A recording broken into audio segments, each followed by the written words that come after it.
Harakati za Mwekenda zinakuletea mkurugenzi mtendaji wa taasisi ya tiba ya mifupa Muhimbili MOI, Balozi Dr.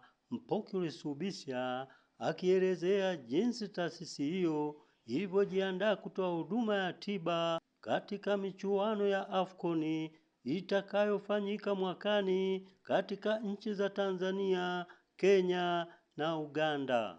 Ameyasema hayo alipokuwa akielezea mbele ya vyombo vya habari jijini Dodoma leo kuhusu mafanikio lukuki ya taasisi hiyo yaliyopatikana wakati wa awamu ya uongozi wa Rais wa Jamhuri ya Muungano wa Tanzania Dr. Samia Suluhu Hassan.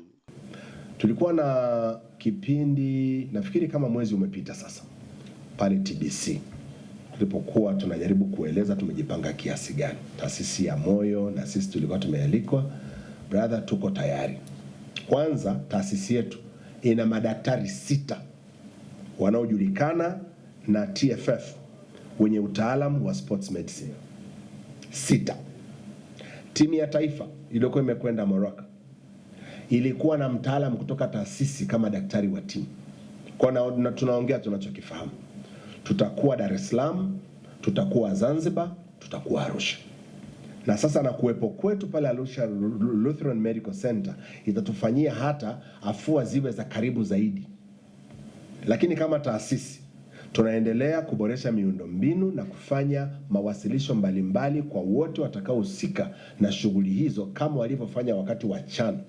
Tukatoa huduma masaa 24 siku 7 kwa muda wote ambao hawa watu walikuwa hapa. Kwa hayo ndio maandalizi tuliyoyafanya. Lakini kwingineko kuzuia ni bora kuliko kuponya. MOI ni chuo cha mafunzo, ni eneo la huduma za kibingwa na kibobezi. Nadhani kila mtu anasikia na Watanzania wamekusikia, na yale yote ambayo walikuwa na mashaka nayo na maswali mengi ambayo wameuliza waandishi kwa niaba yao umeajibu vizuri. Tunakushukuru sana mkurugenzi. Na kwa nukta hii tumefika mwisho wa mkutano wetu. Tuendelee kuwajulisha wananchi nini ambacho kimejiri kuhusu MOI, na mpaka wakati mwingine tena. Karibu sana mkurugenzi, tutapata nafasi. Karibu idara ya habari maelezo. Nashukuru sana ndugu waandishi wa habari, kazi na utu, tunasonga mbele. Asanteni sana.